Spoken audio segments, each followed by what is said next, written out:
인생은 가까이서 보면 비극이지만 멀리서 보면 희극이다. 세상에서 가장 웃긴 남자가 있었습니다. 그가 화면에 등장하는 순간 전 세계가 웃었습니다. 말 한마디 없이, 소리 하나 없이, 그저 걷는 것만으로, 넘어지는 것만으로, 모자를 기울이는 것만으로 수억 명이 배를 잡고 웃었습니다. 찰리 채플린. 하지만 그 웃음 뒤에는 아무도 몰랐던 얼굴이 있었습니다. 5살의 어머니를 잃었습니다. 아니, 정확히는 빼앗겼습니다. 어머니가 정신병원에 강제 입원됐으니까요. 아버지는 알코올 중독자였고 일찍 세상을 떠났습니다. 채플린은 런던 빈민가의 거리를 혼자 떠돌았습니다. 굶었습니다. 쓰레기통을 뒤졌습니다. 구빈원을 전전했습니다. 그런데 이 아이가 훗날 이런 말을 남깁니다. 인생은 가까이서 보면 비극이지만 멀리서 보면 희극이다. 세상을 웃긴 남자는 세상에서 가장 웃기 어려운 삶을 살았습니다. 오늘 우리는 그 웃음 뒤에 감춰진 찰리 채플린의 진짜 이야기를 합니다.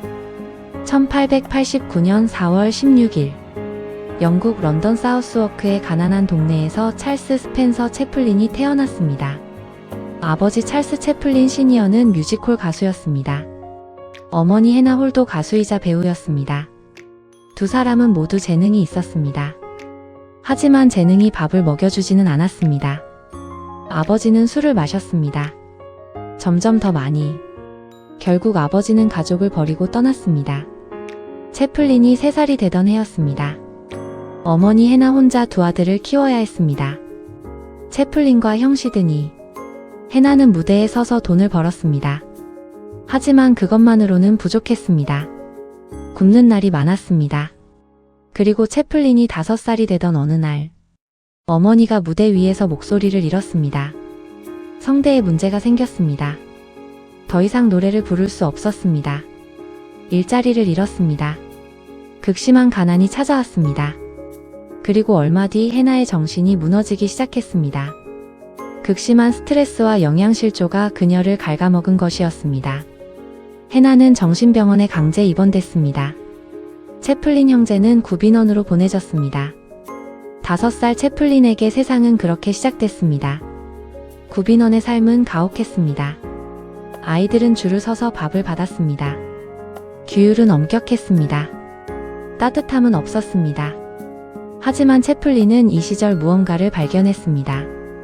사람들을 웃기면 분위기가 달라진다는 것. 웃음이 생기면 그 순간만큼은 고통이 사라진다는 것. 채플린은 구빈원에서도 아이들을 웃겼습니다. 걸음걸이를 흉내냈습니다. 표정으로 이야기를 만들었습니다. 그것이 그의 무기가 됐습니다. 그리고 채플린이 8살이 되던 해, 그에게 처음으로 기회가 찾아왔습니다. 어머니 해나가 무대에 서다가 또다시 목소리를 잃었습니다. 관객들이 야유를 보내기 시작했습니다. 무대 감독은 어쩔 수 없이 어린 채플린을 무대에 올렸습니다. 8살 소년이 무대에 섰습니다. 그리고 노래를 불렀습니다. 관객들이 웃기 시작했습니다. 박수를 쳤습니다. 동전을 던져줬습니다. 채플린은 그 동전들을 주우면서 노래를 계속 불렀습니다. 관객들은 더 크게 웃었습니다. 그 순간이었습니다. 찰리 채플린이 태어난 순간이. 채플린은 거리 공연단에 합류했습니다. 형 시드니와 함께 뮤지컬 무대를 전전했습니다. 점점 이름이 알려지기 시작했습니다. 그리고 1910년 채플린은 미국 순회공연단과 함께 대서양을 건넜습니다. 21살이었습니다. 그리고 2년 뒤 채플린의 코미디를 눈여겨본 영화 제작자가 있었습니다. 맥 세넷. 당시 미국 최고의 코미디 영화 제작자였습니다. 채플린은 키스톤 영화사와 계약했습니다. 그리고 1914년 채플린은 영화에서 처음으로 그 유명한 캐릭터를 만들어냈습니다. 낡은 중절모, 너무 작은 재킷, 너무 큰 바지, 커다란 신발, 지팡이, 그리고 콧수염, 떠돌이 신사 찰리. 이 캐릭터는 순식간에 전 세계를 사로잡았습니다. 가난하지만 품위를 잃지 않는 남자. 세상에 치이지만 절대 무너지지 않는 남자. 채플린은 이 캐릭터에 자신의 어린 시절을 담았습니다. 런던 빈민가를 떠돌던 그 소년을, 굶으면서도 웃음을 잃지 않았던 그 아이를. 채플린의 영화는 단순한 웃음이 아니었습니다. 1936년 작품 모던 타임즈. 공장에서 기계처럼 일하다 미쳐가는 노동자의 이야기. 산업화 시대의 비인간성을 날카롭게 고발했습니다. 1940년 작품 위대한 독재자. 히틀러를 정면으로 풍자한 영화. 당시 미국은 아직 2차 세계대전에 참전하지 않은 상태였습니다. 많은 사람들이 히틀러를 공개적으로 조롱하는 것을 꺼렸습니다. 하지만 채플린은 했습니다. 그것도 온몸으로. 그리고 영화 마지막 장면에서 채플린은 카메라를 정면으로 바라보며 연설했습니다. 독재자들은 자유로운 인간들을 노예로 만들겠지만 인간의 영혼을 정복하지는 못한다. 이것은 단순한 영화 대사가 아니었습니다. 어린 시절 가난과 배고픔에 짓밟혔지만 끝내 무너지지 않은 한 남자의 고백이었습니다. 그런데 채플린에게 또 다른 싸움이 기다리고 있었습니다. 이번에는 히틀러가 아니었습니다. 미국 정부였습니다. 1940년대 후반. 미국에는 냉전의 공포가 퍼지기 시작했습니다. FBI 국장 에드거 후버는 채플린을 공산주의자로 의심했습니다. 채플린의 영화가 가난한 노동자의 편을 들고 자본주의를 비판한다는 이유였습니다. FBI는 채플린을 수십 년간 감시했습니다. 채플린의 전화를 도청했습니다. 주변인들을 미행했습니다.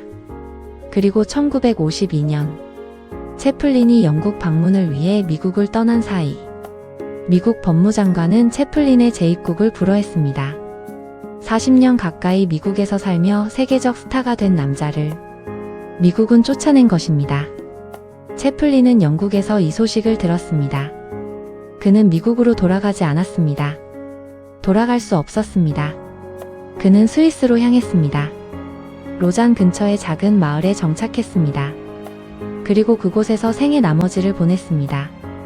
미국이 채플린을 다시 공식적으로 인정한 것은 그로부터 20년이 지난 1972년이었습니다. 아카데미 시상식 명예상을 수여하기 위해 채플린이 다시 미국 땅을 밟던 그날, 할리우드는 12분간 기립박수를 쳤습니다. 채플린의 눈에서 눈물이 흘렀습니다. 채플린의 이야기에서 가장 가슴 아픈 부분이 있습니다. 어머니 해나 이야기입니다.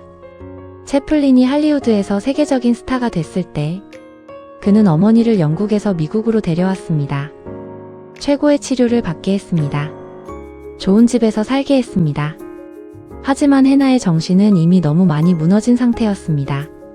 좋은 날도 있었고 나쁜 날도 있었습니다. 채플린은 어머니가 좋은 날이면 곁에 앉아 영화 이야기를 했습니다. 어머니가 웃는 날이면 그것이 세상 어떤 찬사보다 더 기뻤습니다. 해나는 1928년 세상을 떠났습니다. 채플린이 가장 사랑했고 가장 그리워했던 사람. 그 어머니를 위해 채플린은 평생 웃음을 만들었는지도 모릅니다. 5살에 빼앗긴 어머니에게 세상에서 가장 많은 사람들의 웃음을 선물하는 방식으로 미안하다고 사랑한다고 말한 것인지도 모릅니다.